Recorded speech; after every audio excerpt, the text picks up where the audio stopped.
as I was coming through all of this, I soon found out that one of the biggest companies that I was with, Universal Music, it's the second part of the ugly truth. It is strange to think about how things happened. Just after Angie Stone started speaking up about Universal Music Group taking money from her for so many years, she got into a car accident. Sadly, she was the only person who did not survive, even though there were 8 other people in the accident. This happened right after she promised that she would do everything necessary to make sure they paid her for all the hard work she had done, not just for herself, but for her children and grandchildren. It really makes you wonder, doesn't it? One way or the other, Universal Music, you're going to have to give up my coins. And so what I'm doing now is whatever is necessary to make sure they pay me for the legacy of my life, for my children and my grandchildren. They're going to have to give me my money. When I say that everything about Angie's passing seems really strange, I mean it. In the past few months, besides speaking out against Universal Music Group, she has been exposing a lot about the music industry. For example, not long ago, Angie shared how D'Angelo and Mary J. Blige were used to hurt her career. It really makes you think, doesn't it? It was told to me that they were single-handedly put in charge of sending out letters everywhere to make people think. People are saying that all the things Angie has been sharing might be connected and could have even led to her death. Also, why was Blige copying text messages between him and Angie from just a few days ago, where she told him very personal things? So much has been happening, so let us get right to it. I will give you some background information so you can understand. We cannot ignore Angie's legacy or the huge impact she had on the entertainment industry. Angie grew up in a very musical family. Her mother sang around the house, and her father sang gospel and blues at local spots. Being an only child, Angie looked up to her dad, and he had a big influence on what she wanted to do in life. Eventually, Angie helped form The Sequence, the first all-female group on the famous Sugar Hill Records. They made history as one of the first female groups to record a rap song. Later, she became part of a trio. Before Angie started her solo career, she achieved a lot. We all know she made hits like No More Rain in This Cloud, which stayed at #1 for 10 weeks on Billboard's adult R&B airplay chart. She also worked with the legendary soul singer Betty Wright on another #1 hit. Angie's songs Wish I Didn't Miss You and Brother were also very successful. Her 2001 album Mahogany Soul reached #22 on the Billboard 200, and her 2007 album The Art of Love and War peaked at #11. Along with singing, Angie also showed her acting skills in films. Angie also made a name for herself in movies and TV. She appeared in The Hot Chick with Rob Schneider, The Fighting Temptations with Cuba Gooding Jr. and Beyoncé, and Ride Along with Ice Cube and Kevin Hart. She even performed on Broadway as Big Mama Morton in Chicago. Angie also showed a more personal side of herself on reality TV shows like Celebrity Fit Club and R&B Divas Atlanta. It is clear that Angie was one of the greats, someone who really helped shape the music industry. Unfortunately, just like many of her peers, when she started asking questions about her money, things began to change. Angie's story is really sad. The thing is, she never knew that Universal Music Group had been stealing from her for many years. When she finally found out, she made it her mission to expose them. Angie first got connected to Universal Music Group when she became a songwriter for MCA in 1990. MCA Incorporated, which was the parent company of MCA Records, changed its name to Universal Studios Incorporated in 1996, and its music division became Universal Music Group. Angie signed with MCA Universal as a songwriter and also helped form the R&B group Vertical Hold under their label. In a very honest video posted on January 2nd, Angie shared her story about the possible misuse of her earnings over a career that lasted more than 40 years. At the beginning of the video, she talked about how she had been fighting a serious blood infection that made her stop touring and get urgent medical help. While she was recovering in intensive care, Angie said she found some very troubling mistakes in her financial records. About 15 minutes into the video, she explained that a lot of her earnings had been misused. In the video, Angie explained that Universal Music Group had taken her royalties and mechanicals. After working in the music business for more than 40 years, she started to wonder why she never received her royalties.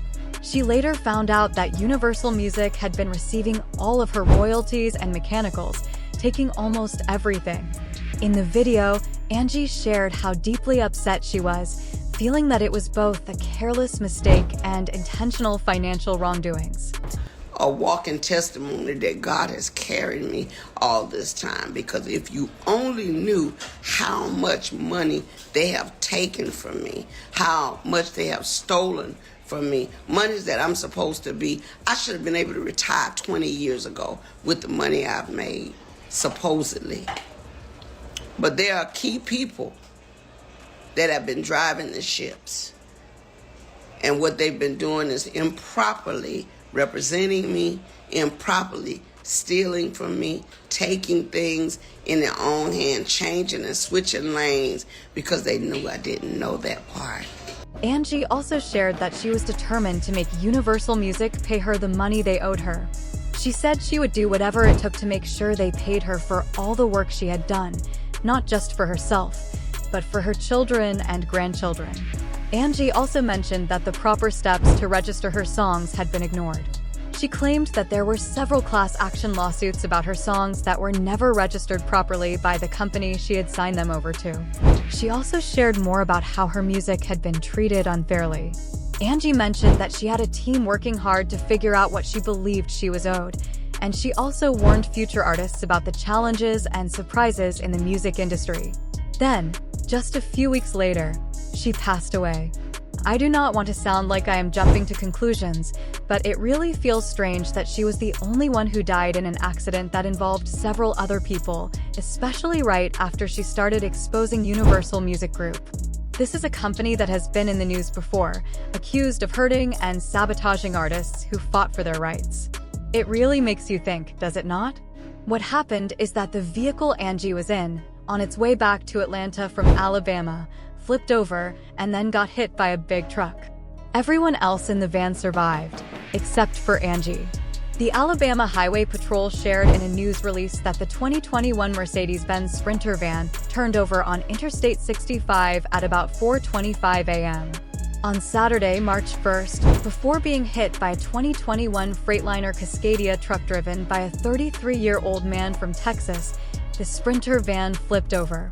The driver and 7 other people in the van were taken to Baptist Medical Center for treatment, but sadly, Angie was pronounced dead at the scene. Her death shocked many people, especially considering how she had recently been speaking out. A lot of people said they would not be surprised if this was somehow planned. But as I mentioned before, this was not the only time Angie was exposing what was going on. Back in September, she also posted another video where she shared more of her story. On Saturday, March 1st, the Sprinter van that Angie was in flipped over before being hit by a 2021 Freightliner Cascadia truck, driven by a 33-year-old man from Texas. The driver and 7 other people in the van were taken to Baptist Medical Center for treatment, but sadly, Angie was pronounced dead at the scene. Her death shocked many people, especially because she had recently been speaking out about important issues. A lot of people said they would not be surprised if this had been planned. But this was not the first time Angie had been speaking out. Back in September, she posted another video where she shared more of her story. Angie shared that this situation hurt her career, but she said she did not blame D'Angelo. She believed he did not know what was going on. However, she did blame his business team, who tried very hard to break them up and hurt her reputation. So the person let me know, and is going on record to say that when the time comes, they will step up to the mic and let it be known that that was their assignment, to destroy my credibility by way of making me look crazy. What Angie was saying is that for many years, there was a plan to make sure she lost her place and stability in the music industry. It was only recently that she started learning about all of this. This is why it makes sense that some people believe her death might have been part of this plan. When it comes to Mary J. Blige, Angie mentioned that Kurt Woodley, who was Mary's manager at Uptown Records, had asked for something. Angie worked with Mary and mentored her because Mary reminded Angie of herself. However, Angie felt that Mary never showed any thanks for her help.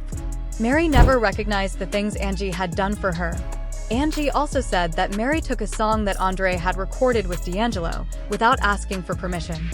She don't never have to really acknowledge me, but I was surprised at the end of the day when my song that we talked about the other day, Every Day and Die, was leaked on her project. I really thought she had a lot more respect for me than that. After all, my love and my hard work and perseverance with you was genuine. So that's my secret rendition of. Once again, Angie was saying that Mary J. Blige was being used to hurt her career. However, Angie never said if Mary knew what was going on or if she took part willingly. The fact that Mary saw everything happening and did nothing made it seem like she was a backstabber and not trustworthy. Angie was telling other artists to be careful of these kinds of things in the music industry. Another thing that did not make sense was how Albie Shaw shared text messages between him and Angie Stone from just a few days ago, where she opened up about some very personal things. In one of the texts, Angie said, "Hey hun, it's Angie Stone. Please give me a call as soon as possible. There are a lot of things going on with this transplant situation. I have 2 possible donors, but they're treating Black people unfairly. It has been 5 years." Shaw replied, "Hey Queen, it is so good to hear from you. I am on a plane right now, but I will reach out to you as soon as I land." Okay, King, I wanted to let you know that I have 2 donors, one with a negative blood type and one with a positive blood type. They are both family members. I am trying to get approval to move forward with the transplant, but they are treating Black people of a certain age unfairly. I am nervous about dealing with the hospital system here, so I am reaching out to you to see if you know anyone or anything that could help me get this done. It has been 5 years now, and I am really overdue. My blood work looks great, and I am just waiting. Please call me when you can. In the text messages, Angie also took a moment to tell Ollie how she felt about Diddy. She said, "I have been praying for you ever since all the crazy things you have been saying for years finally came out. Now he is going down. I did not realize how much you have been through, and it is really sad. Just know that I am praying for you and supporting everything you are working on. I pray that you, your son Quincy, and you can come together again." He walks away from that whole messy situation, and as everyone knows, he deserves to be with his real father right now. I know Kim is resting in peace. She was born a couple of days before me, so I know her spirit very well. I know how she lived, and I can promise you that she has been helping you from the other side. Be blessed, and know that I am here for you no matter what. Peace and blessings, King. Honestly, I am not sure what I was trying to achieve by posting this, but it has only added to everything. There is still a lot of talk about whether Angie's death was planned. The details just do not seem to add up, but I would love to hear what you think. Do you think her death was planned? Also, what do you think about D'Angelo and Mary J. Blige being used to hurt Angie's career? And what about the strange transcript of their private conversation? Please share your thoughts in the comments below.